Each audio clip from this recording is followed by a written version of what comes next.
Hello people of the internet and beyond, it's Animator 101, and today we're going to be talking about Christopher Nolan's next film, Dunkirk. Now, Dunkirk has been on my highly anticipated films of 2017 because of Christopher Nolan's, the fact that he's the director of the film, and just because it's a new turn for direction for Christopher Nolan. He really hasn't directed a historical non-fiction film before.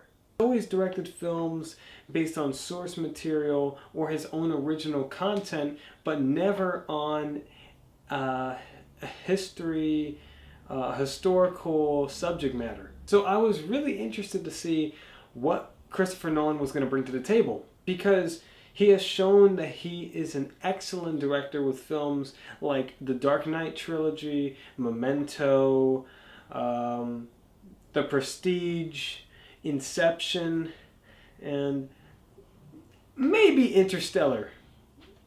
I don't love Interstellar, but I know a lot of people who do. But I was excited to go into the theater and see this film, also because I was fascinated with this battle overall. And I also had heard that the film was going to be non-linear, like Memento, so I was curious. I was really curious to see what Christopher Nolan would do with the source material.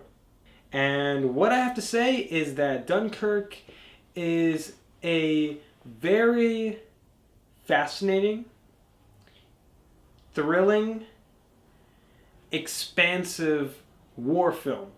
This film is like tension filled to the core.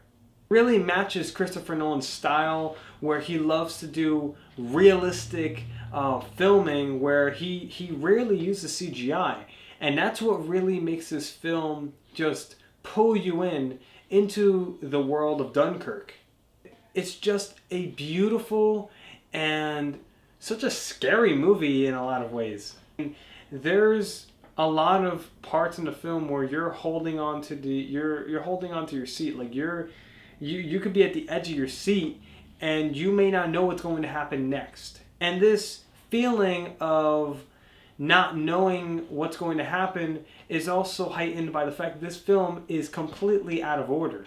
Like, there will be a scene of maybe people doing something, and in another scene they'll be doing something else, and it'll cut between those two scenes, but it still makes sense because you realize that it's out of order, but it's telling a whole story from three perspectives.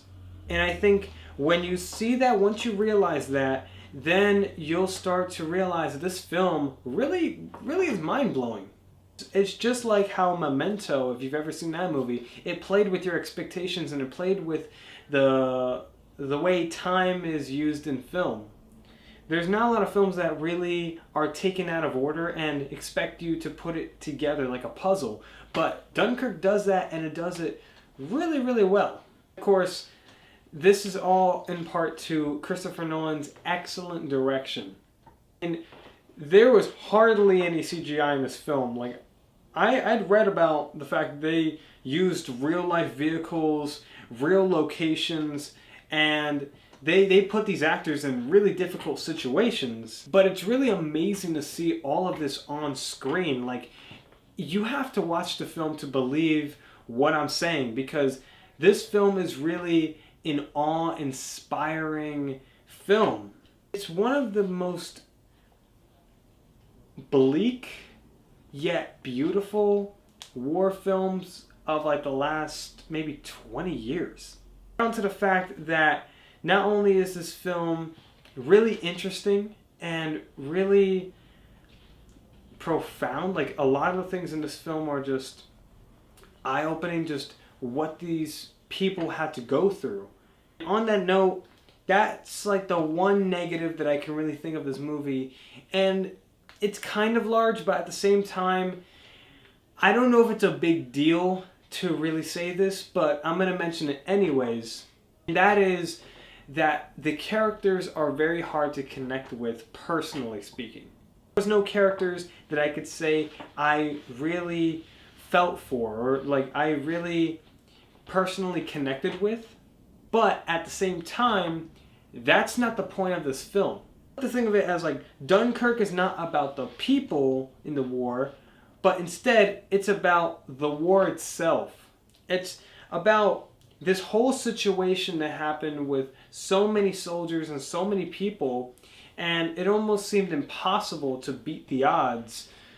And just so much happens that it's almost like, wow, this really did happen.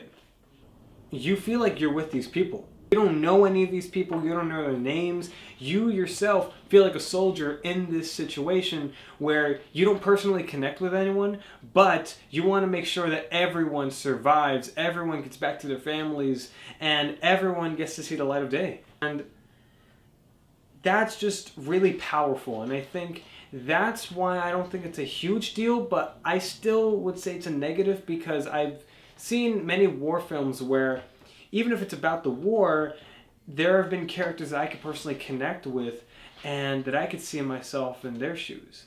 Like I said, it's not something I'm going to be crying about, because this film overall is just excellent.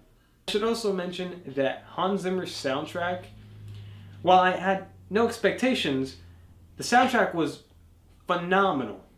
Overall, I highly recommend this movie. Again, I'm not really going to give a rating. I've kind of decided I'm not going to be doing ratings, like, to kind of differentiate myself. Like, I don't want to do ratings because I feel like ratings automatically give people give people an idea of, oh, if it's a 6, then it's above average. But instead, I just want to give you my opinions, and then you think for yourself whether you want to watch this movie or not. That being said, I recommend go watch Dunkirk. It's a fantastic movie with, that little flaw that I mentioned before. I honestly think this is the best war film in like 20 years, since maybe Saving Private Ryan. And I know that's a big statement, but I really mean that. And it's really hard because I don't know if this is Christopher Nolan's best film, but in my opinion, it would be easily in the top 5 or even the top 3. Thank you all for watching this video. If you liked this video, please like the video. If you did not like the video, you know what to do.